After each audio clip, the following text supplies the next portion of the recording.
मुझे कहा जाए कि इस्लाम को समझाइए, कितने वक्त में आप समझा सकते हैं, कितना समय लगेगा समझाने का, या कैसे समझते हैं आप वो ही बताइए, तो मैं कहूंगा मुझे इस्लाम को समझने में सिर्फ 2 लफ्जों की जरूरत पड़ी और समझाने में भी केवल 2 लफ्ज, सिर्फ 2 लफ्ज। और मुझे लगता है पूरा का पूरा इस्लाम और पूरा का पूरा मोहम्मद साहब का कैरेक्टर इन 2 लफ्जों में आके, क्योंकि मोहम्मद साहब का कैरेक्टर अकेला कैरेक्टर नहीं, हर सच्चे मोमिन का कैरेक्टर वही होगा जो मोहम्मद साहब का है, और यदि वो नहीं है तो मुझे लगता है वो दूध से तीज का, तीज से चौथ का चांद हो चुका है, अभी वहां नहीं पहुंचा है जहां पहुंचना है।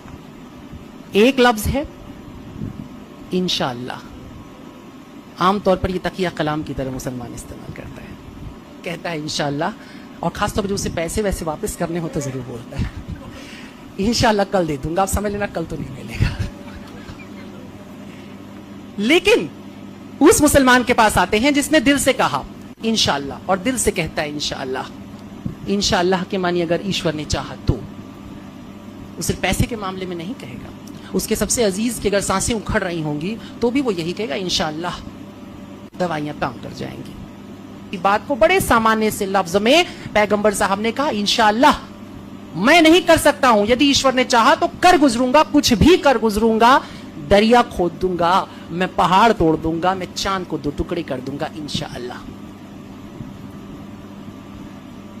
एक लफ्ज है, और दूसरा लफ्ज नदी का दूसरा किनारा है, वो है अल्हम्दुलिल्लाह।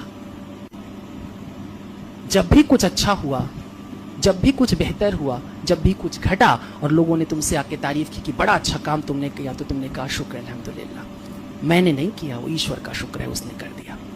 देखो शुरुआत भी हुई कि ईश्वर ने चाहा तो, और खत्म भी हुई तो ईश्वर ने चाहा था, इसलिए इसके मानी तेरी रजा मेरी रजा तू ही मेरा काजी, जो तुमने तय किया बस वही मैंने जिया।